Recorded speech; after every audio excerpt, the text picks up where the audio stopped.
से कम 1000 लोगों के ये कमेंट्स आ चुके हैं वीडियोस पे अलग अलग कि आप इसको किस तरह से देख रहे हैं। इस पूरे जो नया ये एक संगठन बन रहा है, ये जो डील हुई है, इसके पीछे का मकसद क्या है और इसकी इनसाइड स्टोरी क्या है। मैं इसीलिए इस पर ये वीडियो बना रहा हूं क्योंकि बहुत सारे लोग ये सवाल कर रहे हैं कि आप इसको कैसा देख रहे हैं। सबसे पहले मैं शुरुआत ये करना चाह रहा हूं कि इसको लेकर ईरान की तरफ से क्या प्रतिक्रिया आई है। ईरान ने सऊदी को क्या जवाब दिया है इस नेटो, जो मुस्लिम नेटो कहा जा रहा है सो कॉल्ड। देखिए, पहली बात तो मेरी व्यक्तिगत राय अगर आप जाने, ईरान को किसी भी ऐसे संगठन में शामिल किए बिना वो संगठन कभी सक्सेसफुल नहीं हो सकता। इस बात को आप नोट करके रखिए। मिडिल ईस्ट का किंग अब ईरान है, मिडिल ईस्ट का बॉस अब ईरान है, इस बात को नोट करके रख लीजिएगा। आगे बढ़ते हैं, ईरान ने क्या जवाब दिया है। Iran has reacted sharply to the new Saudi Arabia Turkey Pakistan mutual defence pact, warning Riyadh that a paper agreement with Turkey and Pakistan will not guarantee its security. Iran ने सीधा सीधा चेतावनी दे दी है सऊदी अरेबिया को और यह कहा है कि अगर कोई पेपर डील आपने साइन कर ली पाकिस्तान या तुर्की के साथ मिलकर, तो यह इस बात की कोई गारंटी नहीं है कि आप सुरक्षित रहोगे। सीधी चेतावनी आई है ईरान की सऊदी अरेबिया के लिए कि पेपर साइन करने से कोई देश सुरक्षित नहीं हो जाता। The landmark deals states that an attack against one country will be regarded as an attack against all three. The warning comes amid escalating Iran-US tension and reports that the Tehran threatened to retaliate against Gulf countries' energy infrastructure if Iranian power plants were attacked. Iran ने एक बार फिर साफ कर दिया है कि अगर Iran के पावर प्लांट्स पर हमले होते हैं तो पूरे अरब देशों के पावर प्लांट तबाह कर दिए जाएंगे, एक भी पावर प्लांट नहीं बनेगा। यानी ईरान ने ये जो नया पैक्ट हुआ है सऊदी, तुर्की और पाकिस्तान के बीच में, इसको लेकर ईरान ने बड़ा एग्रेसिव कमेंट दिया है और ये कहा है कि ये असल में, देखिए, इसके पीछे बड़ी साजिश है। मैं आपको समझाता हूं, लेकिन पहले ईरान का पक्ष रखना ज़रूरी है कि ईरान इसमें क्या चाह रहा है। देखिए, इसमें ईरान की तरफ से 2-3 बातें साफ कर दी गई। पहली बात, सऊदी को सीधी चेतावनी दी गई है। ये काफ़ी समय बाद हुआ है ऐसा जब ईरान ने सीधा सीधा सऊदी को वार्निंग दी है। देखिए, अब तक क्या हो रहा था कि ईरान जो है वो अरब देशों को वार्निंग दे रहा था कि अगर हमला होगा तो आपके इंफ्रास्ट्रक्चर पर हमला होगा, या जॉर्डन, बहरीन या जो है वो कुवैत पर हमले होंगे। लेकिन ये काफ़ी दिनों बाद, आप देखिए, पहला मौका है जब ईरान ने सीधा सऊदी को चैलेंज किया है, सऊदी को वार्निंग दी। जिसके बाद ये भी सवाल उठने लगे हैं कि क्या अब आगे ये जंग का रूप धीरे से अमेरिका पीछे हो जाएगा और ये सऊदी वर्सेस ईरान तो नहीं होने जा रहा। खैर, अभी इसका कुछ कह नहीं सकते इसको लेकर, लेकिन फिलहाल जो है बात की, ये ईरान का पॉइंट ऑफ व्यू था। अब आप देखिए, कुछ चीज़ें बड़ी गौर करिए। डोनाल्ड ट्रंप ने हाल ही में एर्दोगन से मुलाकात की थी तुर्की में। दोनों के बीच में काफ़ी चर्चाएं होती हैं। मोहम्मद बिन सलमान की डोनाल्ड ट्रंप से जो है वो फ़ोन पर लंबी बातें होती हैं और शहबाज शरीफ और मुनीर से तो होती है। ऐसे में क्या आपको ये लगता है कि ये जो संगठन नया बना है, मेका जॉइंट डिटरेंस एग्रीमेंट, जो सऊदी, तुर्की और पाकिस्तान के बीच में हुआ है, ये क्यों बनाया गया? इसका मकसद क्या है इसको बनाने का? क्या ये इजराइल के खिलाफ संगठन बना है? बिल्कुल नहीं बना, बिल्कुल नहीं बना। इस संगठन से इजराइल के लिए कोई समस्या नहीं है। जब तक अमेरिका बैठा है, ये कोई जो संगठन बना है इजराइल के खिलाफ नहीं बना है। ये देखिए, इसका ईरान को लेकर क्या रुख होगा और इसका अमेरिका को लेकर क्या रुख होगा। ये जो चीज़ें हैं, ये 2 सवाल ऐसे हैं जो बेहद अहम हैं। अगर आप मुझसे व्यक्तिगत राय पूछें तो ये संगठन जो आनन फानन में तेजी से बनाया गया और इन हालात में बनाया गया जब हूती जो है वो नजरान में हमले कर रहे हैं। हूती जो है वो ये दावा कर रहे हैं कि हमने सऊदी के अलाइंड फोर्सेस के 100 लोगों को मार दिया है। हूती ये दावा कर रहे हैं कि हमने 12 टैंकर सऊदी के जला दिए हैं, सारे पोर्ट सऊदी के बंद कर दिए गए हैं और सऊदी का एक बूंद तेल बाहर नहीं निकल पा रहा। सऊदी अपनी रक्षा करने की हालत में है नहीं। ये तो तब है जब हूती हमला कर रहा है। ईरान ने तो हमला किया ही नहीं। ईरान की मिसाइल जब सऊदी में गिर रही हैं तो इंटरसेप्टर्स खत्म हो चुके हैं। लगभग जो है बताया जा रहा है 70% इंटरसेप्टर्स जो है सऊदी के खत्म हो गए, अमेरिका वाली जो पेट्रियट मिसाइल्स थी। तो ऐसे में देखिए, पहली बात तो ये कि सऊदी को अपनी चिंता सता रही है। सऊदी ये बात समझ चुका है कि अमेरिका जो है वो रक्षा नहीं कर सकता। डोनाल्ड ट्रंप किसी भी अरब देश की रक्षा नहीं कर सकते। अब ये फैक्ट है, ये ट्रुथ है। अब इसको लेकर कोई कंफ्यूजन किसी को नहीं होना चाहिए। ये बात हम शुरू से कह रहे थे, ये बात 2 साल से मैं आपको बता रहा था कि अगर आप हमले करोगे ईरान के ऊपर तो अरब पर ऐसा हमला होगा और अमेरिका बचा नहीं पाएगा। 2 साल से हम आपको ये बात समझा रहे थे, लेकिन अल्टीमेटली देखिए वो बात सच साबित हुई ना। तो अब ये पूरा अरब देश समझ चुके हैं, जॉर्डन समझ गया, बहरीन समझ गया, कुवैत, और किसी को शक है तो देख लीजिए जाके इन देशों में बेसिस का क्या हाल है। जहां मर्जी होगी ईरान वहां मिसाइल मारेगा और आप नहीं रोक पाओगे। बात नंबर 1। तो सऊदी को अपनी सिक्योरिटी की चिंता है कि भाई अमेरिका तो कर नहीं सकता तो कोई दूसरी चीज़ से सिक्योरिटी की जाए, तो इसलिए ये एक पैक्ट साइन किया गया है कि किसी तरह से जो है दूसरे देशों से जो है मदद मिलेगी, हथियारों की मदद मिलेगी, संभवतः ऐसा सोचता होगा सऊदी।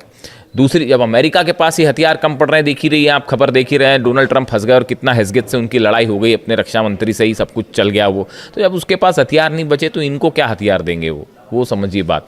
तो सऊदी को पहले अपनी सुरक्षा की चिंता, बात नंबर 1। बात नंबर 2, सऊदी को ये भी लगता है कि ऐसा पैक्ट हो जाएगा तो कल को ईरान के ऊपर दबाव बनाना है या हुती पर दबाव बनाना है या कोई ऐसी सिचुएशन खड़ी हो जाए जिसमें वॉर हो जाए मिडिल ईस्ट में बड़ा, तो उस समय तुर्की और पाकिस्तान और दूसरे देश जो इसमें शामिल हो जाएं, और भी शामिल हो जाएंगे शायद, वो दबाव बनाने के काम आएंगे, कम से कम एक सपोर्ट तो देंगे, सऊदी को बचाने की कोशिश तो करेंगे, बायलैटरल टॉक करके और किसी तरह से बातचीत, हस्तक्षेप करके ईरान को रोकेंगे तो कल को ईरान ने हमला कर दिया। तो ये बात नंबर 2।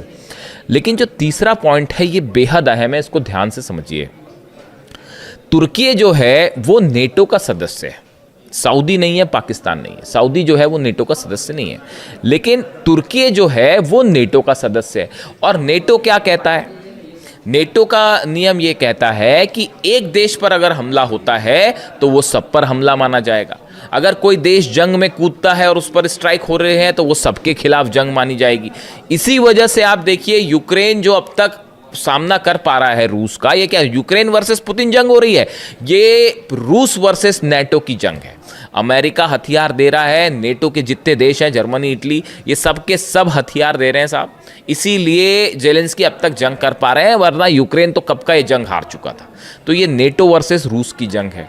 तो आपने क्या किया कि तुर्की नेटो का सदस्य है, तुर्की के खिलाफ जंग मतलब नेटो के खिलाफ जंग मानी जाएगी। अब तुर्की का पैक्ट हो जाता है, सऊदी से करवा दिया जाता है, यानी सऊदी पर हमला माना जाएगा तुर्की पर हमला, और तुर्की पर हमला माना जाएगा नेटो पर हमला। यानी ये एक रास्ता बनाया गया है कि कल को सऊदी को बचाने के लिए नेटो आए तो वो अपनी फोर्सेस भेज सके, अपने एयरप्लेन भेज सके, अपने डिफेंस सिस्टम भेज सके, अपनी मिसाइलें भेज सके। समझ रहे हैं आप इस बात को? क्लियर है या कंफ्यूजन है कोई? देखिए, तुर्की पर हमला यानी नेटो पर हमला माना जाएगा, ठीक है। ये जो नेटो का नियम है खुद ये कह रहा है कि तुर्की किसी भी सदस्य पर हमला तो तुर्की पर हमला यानी नेटो पर हमला।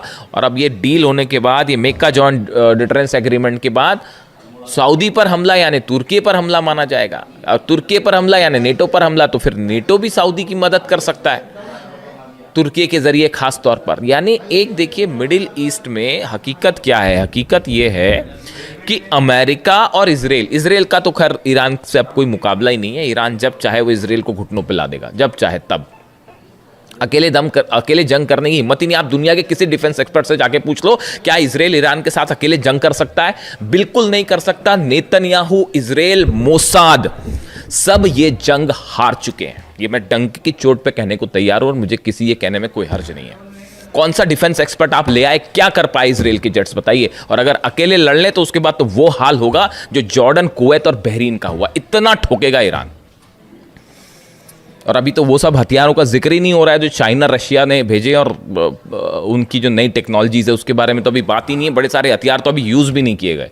खैर, तो अब जो है अमेरिका अकेले मुकाबला नहीं कर सकता ईरान का, ये बात साबित हो चुकी। शुरू में ये सोच के चल रहे थे कि बस 48 घंटे में निपटा देंगे हम ईरान को। आज 5 महीना हो गया, खत्म हो गया। आगे देखिए कैसी हार्मूज में कैसी हालात है। गिड़गिड़ा रहे हैं डील के लिए। लिटरली गिड़गिड़ाना शब्द होता है ना। देखिए, मैं ज़्यादा चीखना चिल्लाना करता नहीं, तो मैं प्रेम से ही बात करता हूँ। तो ऐसा है कि वो जो गिड़गिड़ाना शब्द होता है ना, जो गिड़गिड़ाना, वो वाली हालत है अमेरिका की हॉर्मूज में। और ईरान ने कह दिया, साहब देखो, आपसे तो हम कोई बात ही नहीं कर रहे, हमको खोलना होगा हॉर्मूज तो खोलेंगे, नहीं खोलना होगा तो नहीं खोलेंगे। और पहली वाली सिचुएशन तो आप एक्सपेक्ट मत करो कि पहली वाली सिचुएशन में हॉर्मूज चला जाएगा, है ना।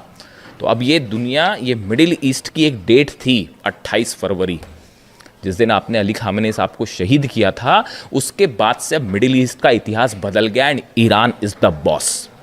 इस बात को गांठ बांध लीजिए आप। मिडिल ईस्ट में कोई भी मुस्लिम नेटो शब्द का इस्तेमाल हो रहा है इस शब्द के लिए, इस ऑर्गेनाइजेशन के लिए।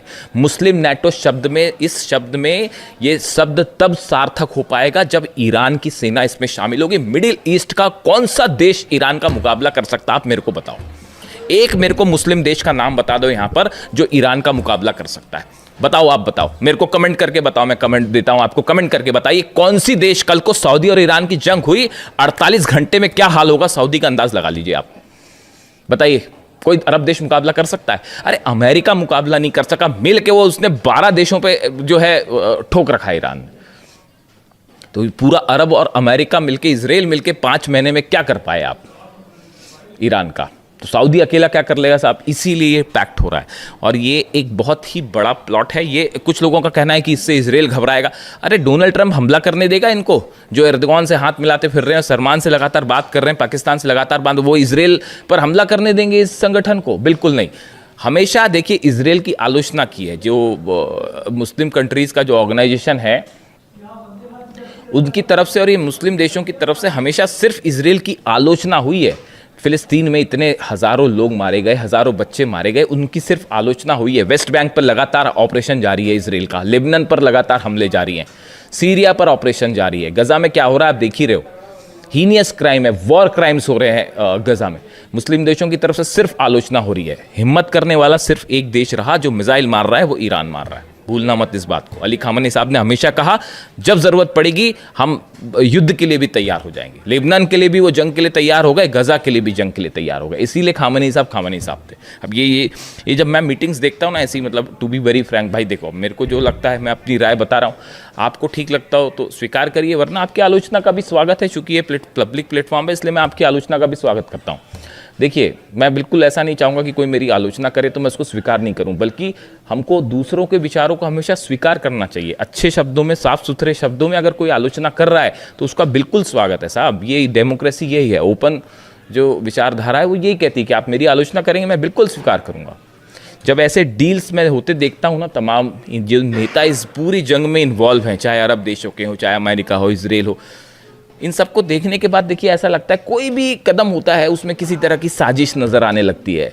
सामने कुछ और हो रहा है, पर्दे के पीछे कुछ और हो रहा है, डिफेंस डील हो रही है तो किसके मन में क्या प्लान है, ट्रम्प की क्या साजिश है, इजराइल की क्या साजिश है। आप देखिए एक शख्स थे सिर्फ, अली खामनी साहब, जिनकी मंशा पर कभी कोई शक नहीं करता था, दुश्मनों को भी शक नहीं था। उन्होंने कह दिया कि साहब मैं जो सामने वो पीछे मैं बात नहीं करूंगा मतलब नहीं करूंगा, मैं डील नहीं करूंगा मतलब नहीं करूंगा। उन्होंने कहा था अमेरिका से बात करने का कोई मतलब नहीं है। आज देखो आज क्या हालात है, इतने जंग हो चुकी, इतनी जंग हो गई इतने दिनों बाद, 5 महीने की जंग देखिए। इतनी जंग के बाद क्या वो बात सही साबित हो रही है? नहीं हो रही है कि डील का कोई अंदाजा, बातचीत का कोई नतीजा निकल रहा है? नहीं निकल रहा। तमाशा बना रखा है कि बस अब जंग हो रही है, नहीं अब बात अच्छी हो रही है, नहीं आप सीज फायर कर लेते तो ऐसा कर लेते। बात सच साबित हुई ना अली खामनी साहब की, ये विजन था उनका, इसीलिए he was the supreme leader and that's why I like Ali खामनी साहब।